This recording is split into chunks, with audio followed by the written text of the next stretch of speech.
Imagine going to the doctor with like agonizing burning pain, Right. and you are told you just have a stubborn urinary tract infection. Mm. Or, maybe yeast That infections. happens so often. Yeah, exactly. So you're given these standard creams or antibiotics, but literally nothing works. The pain just gets worse, weeks turn into months, months turn into years, and eventually you discover something completely terrifying. Yeah. Your own immune system is fundamentally altering your anatomy. Like parts of your body are literally scarring over and vanishing. It's a profound, life-altering diagnosis. It really is. That is the harrowing, heavily misunderstood reality of a condition called lichen sclerosus. And because of where it typically occurs on the body, it remains just shrouded in silence and misdiagnosis. People simply do not talk about it, which leads to years of unnecessary suffering. Well, we are going to break that silence today. Yeah. So welcome to this custom-tailored deep dive. You asked us to look into lichen sclerosus, which is often abbreviated as LS. And specifically, you gave us a really complex, targeted mission. He really did. Yeah, you wanted us to investigate whether hormonal changes actually trigger this condition. It's a fantastic question. To get to the bottom of this, we pulled together a massive stack of clinical guidelines. We've got stuff from the British Society for the Study of Vulval Disease, the Royal College of Obstetricians and Gynecologists, NICE guidelines, and several detailed patient fact sheets. A lot of heavy reading. So much reading. Okay, let's unpack this.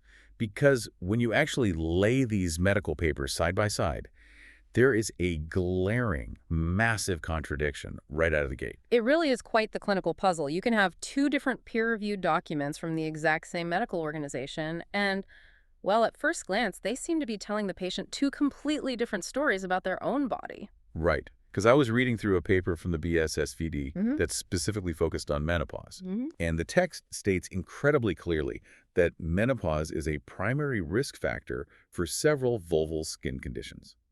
It points out that LS commonly presents or flares up during this specific window of time because the sudden drop in estrogen causes the skin to atrophy, meaning it thins out. Yeah, the tissue changes drastically. And the DermNet source chimes in too, suggesting that the relative lack of estrogen post-menopause may be significant. When you read that, it feels like case closed. Hormones trigger it. But then you look at the broader clinical guidelines for long-term management. Yes. You turn the page to the official RCOG guidelines, and they explicitly state the exact opposite. They do. They declare that lichen sclerosus is absolutely not linked to female hormone changes, not linked to contraceptives, not linked to hormone replacement therapy, and not linked to menopause. Right. So how can menopause be a primary risk factor for a disease that has no link to hormones? To solve that paradox, we have to separate the underlying biology from the clinical symptoms. In medicine, we often have to distinguish between a disease's pathogenesis, meaning its fundamental biological root cause, and its presentation, which means when and why the patient actually feels the symptoms. Walk us through what that actually means for someone experiencing this. Biologically speaking, dropping estrogen levels do not conjure lichen sclerosus out of thin air. Okay.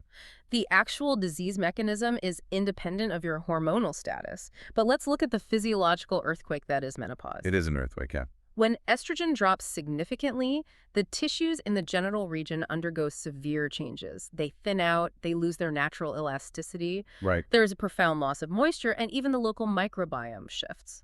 All of those factors combined act as a massive environmental stressor on the tissue. So what does this all mean? It sounds like menopause is just the match, not the powder keg. Oh, that's a good way to put it. Like the condition was already sitting there, primed to happen, or maybe it was happening at such a low level the person didn't even notice.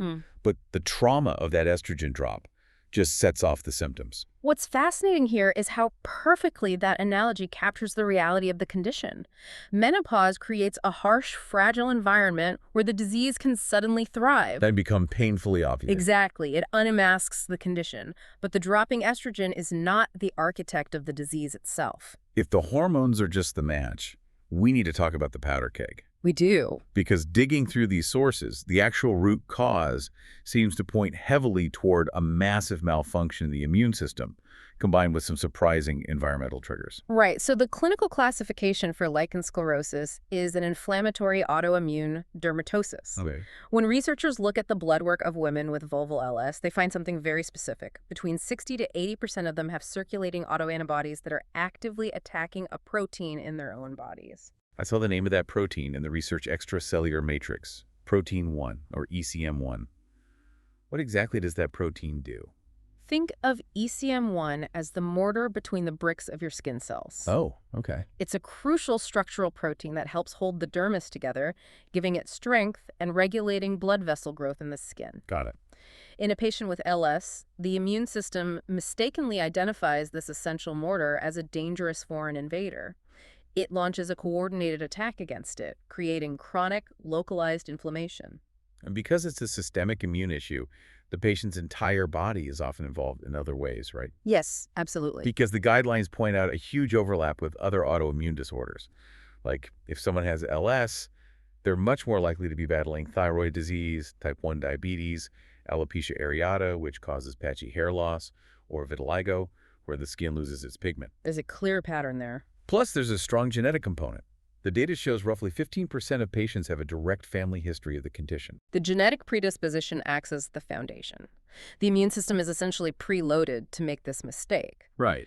But something still has to pull the trigger to start that localized attack on the genital skin. That is where the environment comes into play. This was easily one of the most surprising mechanisms I came across in the stack of research. It isn't just an internal biological misfire. Physical trauma to the skin actually dictates where the disease strikes. Yes. There's a term for it, the Koebner response. The Koebner response is a phenomenon seen in several inflammatory skin conditions, including psoriasis. Essentially, it means that the disease follows the trauma. Wherever the skin is damaged, the lesions appear. But how does a scratch or a tight pair of jeans translate to an autoimmune attack? When the skin experiences friction, micro tears, or irritation, those damaged cells release distress signals called cytokines. Okay. In a healthy person, the immune system responds to those signals, sends in cells to repair the minor damage, and then stands down. Just normal healing. Right. But in a person genetically predisposed to lichen sclerosus, that localized distress signal draws the immune system to the area. But instead of just repairing the tear, the immune cells get confused. And they see the mortar. Exactly. They spot that ECM1 protein, categorize it as the enemy, and initiate the autoimmune attack right at the site of the friction. We see the reality of this environmental trigger very clearly in how the condition presents in men. The sources note that male genital lichen sclerosus is incredibly rare in men who were circumcised early in life. That's true. And the leading theory completely revolves around the Koebner response. That's the prevailing hypothesis. The delicate tissue under the foreskin can trap microscopic amounts of urine. And urine is not just water, it contains urea, which can break down into ammonia. Ouch. Being trapped against the skin creates a constant low-grade chemical burn or chronic irritation. That chronic environmental damage acts as the distress signal, pulling the autoimmune response directly to that specific tissue. I want to push back on something we discussed a moment ago, though. We talked about those ECM1 antibodies. Yeah. The blood work showed them in 60 to 80% of women with the condition. But what about the other 20 to 40%? Oh. The DermNet source suggests that these autoantibodies might not actually be the root cause. They might be a downstream effect, the result of the disease, rather than the initial spark. Yeah. Are our bodies just reacting to the friction and the urine damage, and the antibodies are just the cleanup crew gone rogue? If we connect this to the bigger picture, you've just highlighted one of the most intensely debated topics in dermatology today. Really? Yes. Are the autoantibodies the original assassins, or are they bystanders that got swept up in the chaos of inflammation? The absence of those antibodies in a significant chunk of patients suggests that LS isn't a single, straightforward mechanism. Sounds like a runaway train. Exactly. It's likely a vicious, self-perpetuating cycle. Initial microscopic damage occurs from friction or trapped moisture. Right. The body tries to heal it. The immune system overreacts, creating massive inflammation. That inflammation destroys local tissue, which exposes more of that ECM1 protein to the immune system. Oh, I see. The body then creates antibodies against it, which in turn accelerates the inflammation and the subsequent scarring. Once the cycle starts, it doesn't matter what the original spark was, the fire is raging. Here's where it gets really interesting, though. Because having established that this is an inflammatory cycle driven by an overactive immune response, we have to talk about what this fire actually does to the human body And it is devastating. and why the symptoms are so devastatingly misdiagnosed. The physical toll is profound, and it is largely suffered in silence because society has stigmatized discussions about genital health. Patients will endure extreme discomfort for years before seeking help. The hallmark signs are visually distinct if you know what to look for. The sources describe pale, white, atrophic areas. The skin essentially becomes so thin it looks like crinkled cigarette paper. That's the classic description. It's intensely itchy, and multiple fact sheets emphasize that this itch is usually worst at night, completely destroying a person's ability to sleep. Yeah. But the fragility of the skin is the real issue. Yes. Because the tissue is so thin, minimal friction, even just walking or sitting down, can cause painful fissuring, which are deep cuts, The clinical literature also notes a high prevalence of ecchymosis. which is essentially severe bruising and blood blisters forming under the skin from almost no trauma, right? Precisely. The capillaries beneath the thin skin are incredibly vulnerable, and while the disease heavily targets the anogenital region, the vulva, the perineum, and around the anus, it doesn't exclusively stay there. I read that about 10% of women develop it extragenitally. That's right. They might find these dry, white, crinkled plaques suddenly appearing on their inner thighs, their lower back, their shoulders, or even under their breasts. The extragenital plaques are uncomfortable, certainly, but it is the genital involvement that leads to the most severe, life-altering complications. Dermatologists refer to this as a loss of architecture. That phrase alone is chilling. Loss of architecture. How does a skin condition physically erase a person's anatomy? It comes down to how the body attempts to heal that constant autoimmune inflammation we talked about earlier. When tissue is chronically inflamed, the body's repair mechanism eventually goes into overdrive. It replaces healthy, elastic fibers with dense, rigid collagen. To scar tissue. Yes, this is fibrosis or severe scarring. Over time, that scarring literally pulls the tissues together and fuses them. The descriptions in the clinical guidelines are hard to read. In women, the labia minora, the inner lips, can completely shrink or resorb into the surrounding tissue until they are gone. Just gone. The clitoral hood can scar and fuse together, completely burying the clitoris. That alone can trap normal skin secretions beneath the scar tissue, creating incredibly painful pseudocysts. Furthermore, the entrance to the vagina can severely narrow, a condition called introital stenosis, making sexual intercourse agonizing or physically impossible. The structural devastation is equally severe in male patients. That same fibrotic scarring can narrow the urethra, restricting the urine stream or causing it to spray. It also tightens the foreskin, leading to painful erections and severe functional impairment. This is a disease that fundamentally alters how a person lives, sleeps, and functions, which makes the massive misdiagnosis rate we see in these patients' stories absolutely enraging. There's a real-world example in the RCOG blog, a story from a woman named Claire. Her journey is a textbook example of how long this disease can hide in plain sight within the medical system. Claire was just 5 years old when she started experiencing severe burning and itching when she went to the toilet. 5.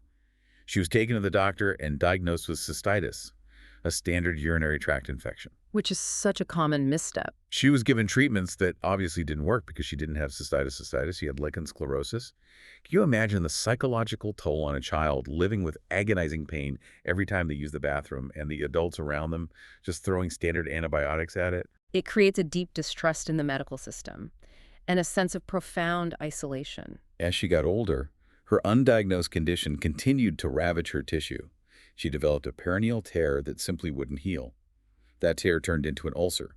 She developed blood blisters and the hallmark silvery, thin skin before finally, years later, getting someone to recognize what was actually happening to her. Symptoms like itching and burning are so frequently dismissed as a simple yeast infection, general contact dermatitis, or a UTI. Medical professionals who are not specialists in vulval dermatosis often miss the subtle, early visual cues. But the consequences of missing this diagnosis go far beyond the anatomical loss and the psychological trauma. Chronic, untreated inflammation carries a very real cancer risk. The guidelines are very explicit about this. What are the actual stakes if this inflammation is allowed to run wild for decades. The continuous cycle of cell damage and rapid cellular repair creates opportunities for genetic mutations. The clinical data indicates that patients with unmanaged lichen sclerosus have a roughly 3 to 5% risk of the disease developing into squamous cell carcinoma over many years. Wow. Squamous cell carcinoma is a serious form of skin cancer that, in the vulval region, requires aggressive surgical intervention. 3 to 5%. Yeah. That is a significant number when you're talking about cancer. If the stakes are life, death, and permanent anatomical erasure, why in the world is there a massive battle happening in the clinic over the cure? It is one of the most frustrating hurdles in dermatological care. Let's be clear up front. Lichen sclerosus is not currently curable. It is a lifelong autoimmune condition. Okay. However, it is highly, highly treatable. The absolute gold standard of care, the protocol that halts the disease in its tracks, is the use of ultra-potent topical corticosteroids. The UK guidelines specifically point to an ointment called clobetasol propionate. Yes, usually at a 0.05% concentration. It is an incredibly strong, targeted immunosuppressant. And the success rate is fantastic. The BSSVD fact sheet explicitly states that about 8 out of 10 patients have an excellent response to this approach. It's remarkable. It shuts down the autoimmune attack, controls the itch, heals the fissuring, and most importantly, it halts that architectural loss. Yeah. But it is a major commitment. A patient has to use it daily during an active flare-up to get it under control. After that, they're on a lifelong maintenance routine, usually applying a small amount twice a week, forever. And that concept, applying a super potent steroid to your most delicate tissue twice a week for the rest of your life, is exactly what triggers steroid phobia. It's completely understandable. People hear steroid cream, and their minds immediately go to the warnings printed on every over-the-counter hydrocortisone box that it will thin your skin. Exactly. Applying a powerful skin-thinning steroid to genital skin that is already atrophying and tearing sounds like pouring gasoline on a fire. I completely empathize with that fear. It sounds incredibly counterintuitive. But The medical consensus across all of these sources is unanimous. Active, untreated lichen sclerosus causes infinitely more damage, more scarring, and more thinning to the tissue than the steroid ointment ever will. Right. The runaway inflammation is the enemy, not the medication. When used at the correct dosage, the risk of the steroid-causing atrophy is remarkably low. But the fear isn't entirely unfounded, which makes patient education tricky. The sources included 2 very rare case studies of patients who actually did suffer systemic side effects from the treatment. Specifically, adrenal suppression, where the body actually stops producing its own natural cortisol because it's absorbing so much of the synthetic steroid through the skin. Yes. One case was a 52-year-old woman and the other was a 10-year-old girl. When a patient reads that, they are going to panic. Which is why context is absolutely critical in medical literature. Let's look at the data for the 10-year-old girl. She had a complete resolution of her LS symptoms, which is wonderful, but she developed stretch marks and impaired adrenal function. Why did that happen? Because she was prescribed a daily regimen for 6 weeks, and over a 2-month period, she applied 60 grams of this ultra-potent ointment. 60 grams in 2 months. To put that in perspective for you listening, the BSSVD clinical guidelines explicitly state that a standard 30-gram tube should safely last a patient 3 to 6 months. Exactly. That young girl was using at least 3 to 4 times the recommended safe volume of the medication. And thankfully, the case study notes her adrenal function returned to completely normal after 15 months once the dosage was corrected. This raises an important question about how we communicate risk in healthcare. Doctors aren't just fighting an autoimmune disease, they are fighting medical misinformation and entirely rational human fear. If a physician just hands a patient a tube of steroid without showing them exactly what a fingertip unit looks like, the patient's left guessing. They either undertreat out of fear and suffer irreversible anatomical loss, or they overtreat in desperation and risk systemic side effects. Education is the only bridge over that gap. And part of that education is realizing that the steroid doesn't work alone. The guidelines heavily emphasize complementary routines. Patients need to aggressively use thick, greasy emollients, essentially heavy moisturizing ointments, regularly throughout the day. Emollients serve a dual purpose. They soothe the dry, irritated tissue, but more importantly, they act as a physical barrier. Remember the Koebner response? Oh, right. The emollient protects the vulnerable skin from the friction of clothing and creates a waterproof shield against urine, removing the environmental trigger that causes the localized flare-up. The guidelines also mandate avoiding all soaps, bubble baths, and standard body washes, which just strip the skin's natural barriers. And bringing this entire conversation full circle back to our original question about hormones intravaginal estrogen is frequently prescribed for postmenopausal women alongside the steroid. And we must be incredibly precise about why it is prescribed. The estrogen is not treating the lichen sclerosus. Okay. The ultrapotent steroid is doing that heavy lifting.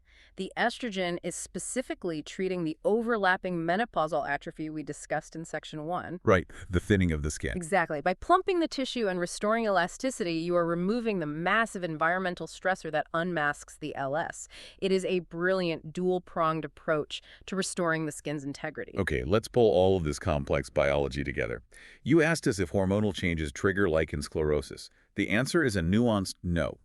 LS is an autoimmune inflammatory condition, heavily dictated by your genetics and deeply influenced by environmental triggers like microscopic friction and trapped urine. Menopause and dropping estrogen do not biologically create the disease, but they absolutely act as a massive amplifier.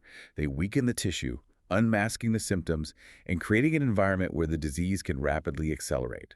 It is a silent, structurally devastating condition that hides behind misdiagnoses of thrush or cystitis. It's tragic. But there is profound hope, provided patients can navigate the very real hurdle of steroid phobia, commit to their long-term maintenance routines, and relentlessly protect their skin with emollient barriers.